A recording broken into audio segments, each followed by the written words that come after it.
নমস্কার। আনন্দমেলা ইউটিউব চ্যানেলে আপনাদের স্বাগত জানিয়ে শুরু করছি আজকের এক্সক্লুসিভ এপিসোড। ফাল্গুন মাসের কৃষ্ণপক্ষের চতুর্দশীর রাত্রি দেশের কোটি কোটি ভক্তদের কাছে পরম পবিত্র। শিবের আরাধনার জন্য শ্রেষ্ঠ শিব চতুর্দশী তিথিটি সনাতন ধর্মাবলম্বীদের আরাধ্য দেবাদিদেব মহাদেবের মহান রাত্রি বা মহাশিবরাত্রি হিসেবে মহাসমারোহে পালিত হয়। সব ব্রতের মধ্যে শিবরাত্রিকেই শ্রেষ্ঠ ব্রত বলে ধরা হয়। বলা হয় এই ব্রত পালন করলে নারীর সব কামনা পূরণ হয়। পতি, পুত্র কামনা, বৈধব্য খণ্ডন, সাংসারিক মঙ্গল ইত্যাদি ইত্যাদি। এই দিন শিবলিঙ্গে জল ঢেলে কুমারী মেয়েরা প্রার্থনা করে শিবের মতো স্বামী। আজ আমরা খোঁজার চেষ্টা করব সাধারণ মানুষের মধ্যে শিবরাত্রি কিভাবে এবং কেন এত মহিমা অর্জন করল। শিবরাত্রি কি শুধুমাত্র মেয়েদের ব্রত? বোঝার চেষ্টা করব এত দেবতা থাকতে মেয়েরা কেন শিবের মতো বর চায়, কেন শিবের মতো বর পেতে শিবরাত্রি ব্রত পালন ও উপোস করে।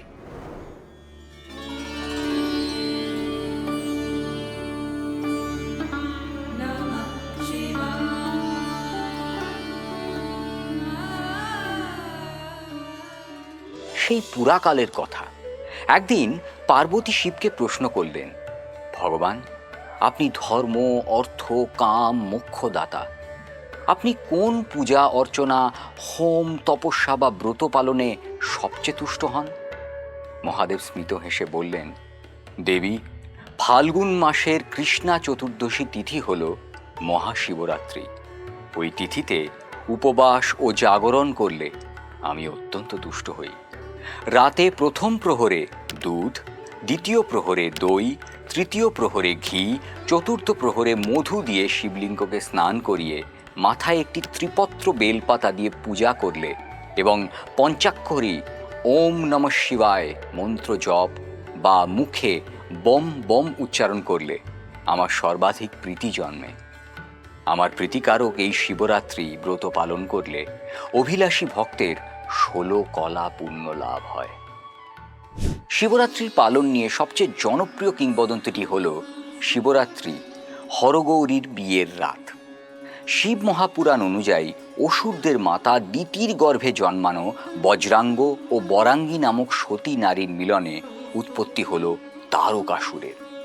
শিবরাত্রির মাঙ্গলিক তিথিতে জগতের কল্যাণ ও তারকাসুরের বিনাশের ঐশ্বরিক উদ্দেশ্য নিয়ে আদিদেব শিব ও আদ্যাশক্তি রূপিণী পার্বতীর বিবাহ সম্পন্ন হয়েছিল ব্রহ্মার পৌরোহিত্যে ত্রিযুগী নারায়ণ মন্দিরে। আইবুড়ো মেয়েরা শিবরাত্রির ব্রত পালন করে শিবের মতো বর পাওয়ার আশায়। কিন্তু কেন? এই প্রশ্নের উত্তর খোঁজার আগে বোঝা দরকার যে শিব শক্তির সম্পর্কের সমীকরণ। শিব ও শক্তির অর্থ নিয়ে মাঝে মাঝে ভুল বোঝাবুঝি হয় যখন শিব ও শক্তিকে পুরুষ ও নারী হিসেবে দেখা হয় এবং তাদের মিলনকে একটি যৌন সম্পর্ক হিসেবে বিবেচনা করা হয়। যৌনতা স্বাভাবিক বিষয়, কিন্তু ভুল বোঝাবুঝি তখনই দেখা দেয় যখন যৌনতা ও আধ্যাত্মিকতা মিশ্রিত হয়। যৌনতা হলো পুরুষ ও নারীর মিলন, আধ্যাত্মিকতা মানুষ ও ঐশ্বরিক চেতনার মিলন। আমাদের সহস্রার চক্রে শিব এবং মূলাধার চক্রে শক্তি অবস্থান করেন। যখন শিব ও শক্তি একত্রিত হন তখন জ্ঞান, জ্ঞানী ও জ্ঞানের বিষয় একাকার হয়ে যায়। আচার্য শঙ্কর তার বিখ্যাত সৌন্দর্য লহরী স্তোত্রে প্রথম পংক্তিতে বলেছেন, যদি শিব শক্তির সঙ্গে মিলিত হন তবে তিনি সৃষ্টি করতে সক্ষম হন, যদি তিনি না হন তবে তিনি আলোড়ন করতেও অক্ষম। শুক্ল যজুর্বেদের বাজসনেই সংহিতাতে ভ্রাতা ও ভগিনী রূপে রুদ্রের সঙ্গে অম্বিকার সংযোগ প্রথম উল্লিখিত হয়েছে। তৈত্তিরীয় ব্রাহ্মণে বলা হয়েছে রুদ্র তার ভগিনী অম্বিকার সাহায্যেই ধ্বংস কার্যে লিপ্ত থাকেন। অবশ্য তৈত্তিরীয় আরণ্যকে এসে শিব ও শক্তির মধ্যেকার সম্পর্ক রূপান্তরিত হয়েছে পতি ও পত্নীর সম্পর্কে। মূলত শিব তত্ত্ব ও শক্তি তত্ত্বের পাকাপাকি সংযোগের সূত্রপাত ঘটেছে গুপ্ত যুগে। ঈশ্বর প্রত্যভিজ্ঞায় বলা হয়েছে, সকল শ্রেণীর শৈব মতের মূল কথা চরম সত্তা ব্রহ্ম বা শিব একই সঙ্গে বিশ্বময় ও বিশ্বাতীত। যিনি বিশ্বময় তিনি শক্তি, আর যিনি বিশ্বাতীত তিনি শিব। শিব ও শক্তি দুটি পৃথক সত্তা নয়, একই সতের দুটি ধারণাগত দিক। শক্তি সর্বদাই শিবের সঙ্গে অভিন্ন, অগ্নি ও তার দাহিকা শক্তির মতো। জীব মাত্রেই শিব ও শক্তি ভাব বিদ্যমান। পুরুষে শিব ভাব ও নারীতে শক্তি ভাবের সমধিক প্রকাশ। শক্তি ও শক্তিমানের অভেদই পরম তত্ত্ব। উভয়ের এই মিলিত রূপই অর্ধনারীশ্বর মূর্তিতে প্রকাশিত, যেখানে দেহের অর্ধেক অংশ পুরুষ, বাকি অর্ধেক নারী। শিব হলেন এমন একজন যিনি নিজের মধ্যে ধারণ করেন ঐশ্বরিক নারীত্বকে, স্বীকৃতি দেন, সম্মান করেন। অগস্ত্য সংহিতায় বলা হয়েছে, ইয়া দিব্যা বিরহিত শিবহোপি বা নিরর্থকা, অর্থাৎ শক্তি ছাড়া শিবের কোনো অস্তিত্ব নেই। শিব শক্তির মিলনের পরিণাম এই বিশ্বপ্রপঞ্চ, এই দৃশ্যমান জগৎ শিব ও শক্তির বিচিত্র লীলার রঙ্গমঞ্চ। একজন অভিনেতা যেমন হনুমানের ভূমিকায় অভিনয় করলেও বাস্তব জীবনে নিজেকে হনুমান বলে মনে করেন না, হনুমান স্বরূপে নির্লিপ্ত থাকেন, ঠিক তেমনি শিব ও শক্তি লীলার মাধ্যমে সংসারে লিপ্ত হয়ে যান না। বিশ্বব্রহ্মাণ্ডের ভারসাম্যের নিয়ন্তা হলেন ত্রিদেব। কমতি নেই তাঁদের কারোর শক্তি সামর্থ্যে।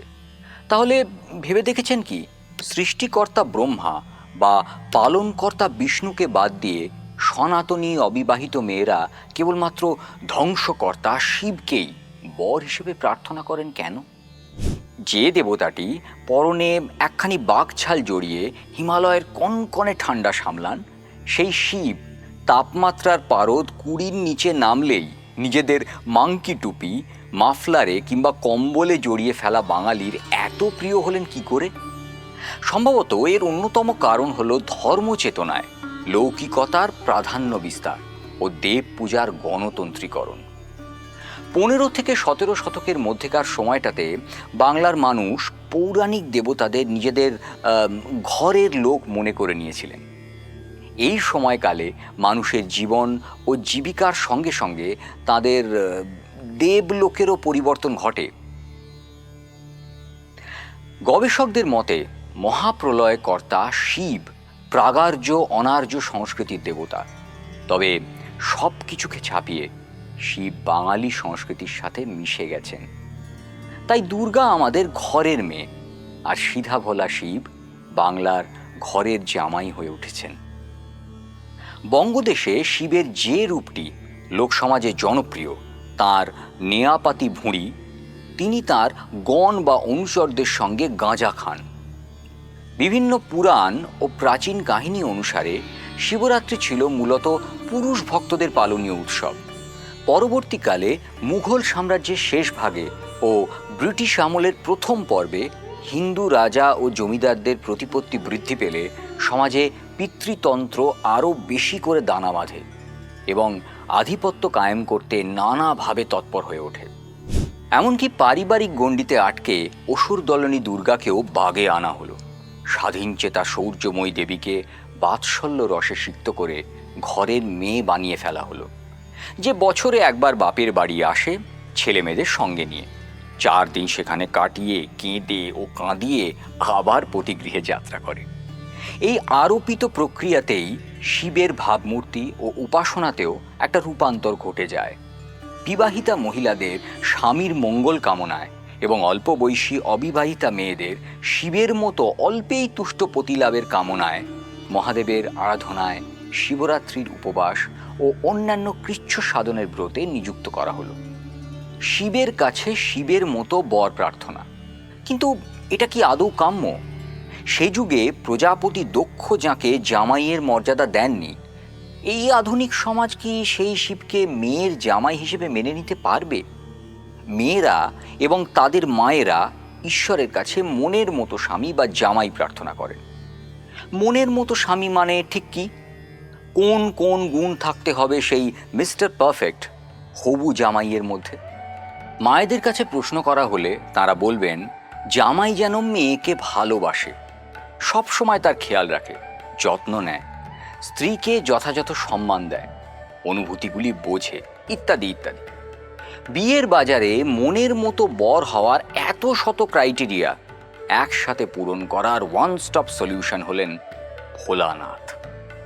মহেশ্বর ব্যাখ্যাতীত, তবুও আধুনিক দৃষ্টিভঙ্গিতে মহাদেবকে পর্যালোচনা করে চলুন দেখে নেওয়া যাক কেন মেয়েদের চোখে বর হিসেবে শিবই হলেন মিস্টার পারফেক্ট।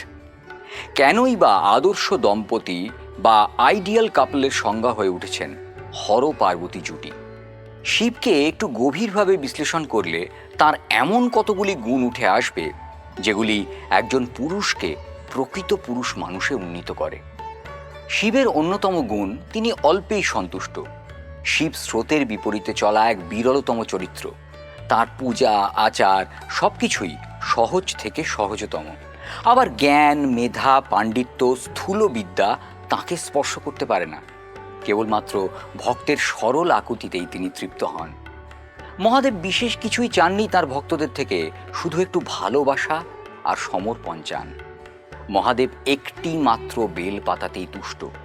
কে কত লিটার দুধ শিবলিঙ্গে ঢাললো বা প্রণামী বাক্সে কে কত টাকা দিল তা নিয়ে তার আদৌ কোনো ভ্রুক্ষেপ নেই। ভক্তের ভগবান শুধু দেখেন যে আদৌ ভক্ত তাকে মন থেকে ভালোবাসে কিনা। সতী কিংবা পার্বতী দুজনেই মহাদেবকে স্বামী রূপে চেয়েছিলেন, নিজেদের সমর্পণ করেছিলেন মহেশ্বরের কাছে। মহাদেবও শক্তিরূপিণী সতী ও পার্বতীকে নিঃশর্তভাবে ভালোবেসেছেন, প্রতিদানে কিছুই চাননি, দোষ ত্রুটি ধরে নিজেকে জাহির করেননি। এই সন্তোষ গুণ কতজনের থাকে? সেই কারণেই মেয়েরা শিবের মতো পতি প্রার্থনা করেন, যে স্ত্রীর ভালোবাসাতেই সন্তুষ্ট থাকবেন, পাওয়া না পাওয়া দাঁড়িপাল্লায় স্ত্রীকে মাপবেন না। সর্বেশ্বর হয়েও অনাড়ম্বর জীবনযাপন শিবের পক্ষেই সম্ভব। শিব নিজের সাজ পোশাক নিয়ে মোটেও ভাবিত নন, কারণ তিনি অন্তর থেকে পরিশুদ্ধ। আমাদের সমাজে প্রচুর সংখ্যক এমন মানুষ রয়েছেন যারা দামি ব্র্যান্ডের পোশাক আর নামি স্যালনের ফেসিয়ালে নিজেদের ঝাঁ চকচকে করে সাজিয়ে লোকের সামনে শো অফ করেন। অথচ এদের অনেকেরই বুক চিরলে দেখা যাবে হৃদয়টা কয়লার চেয়েও কালো। এমন পুরুষের বাইরের চাকচিক্য দেখে অনেক মহিলাই হয়তো প্রেমে পড়েন, কিন্তু এদের সঙ্গে সংসার করতে বা সারা জীবন কাটাতে পারেন না। এই কারণে মেয়েরা স্বামী হিসেবে শিবের মতো একজন পুরুষকে চায়, যে অন্তর থেকে ঝকঝকে হবে, শুধু বাইরে থেকে চকচকে নয়। অপরিসীম সহ্যশক্তির আধার হলেন শিব। সহ্যশক্তি থাকা ভালো, কিন্তু কিছু ক্ষেত্রে রাগ প্রদর্শনও অবশ্যম্ভাবী হয়ে পড়ে। রবীন্দ্রনাথের ভাষায়, ক্ষমা যেথা ক্ষীণ দুর্বলতা, হে রুদ্র নিষ্ঠুর যেন হতে পারি তথা তোমার আদেশে। তবে যে কোনো কালেই রেগে যাওয়া বা ক্রোধ প্রদর্শনের আগে ধৈর্য সহকারে পরিস্থিতিকে সামলানোর ক্ষমতা সকলের থাকে না। প্রজাপতি দক্ষের অবহেলা, অপমান শিব হাসি মুখে সহ্য করেছেন বারংবার। বাংলায় একটা বাগধারা আছে না, বোবার কোনো শত্রু নেই।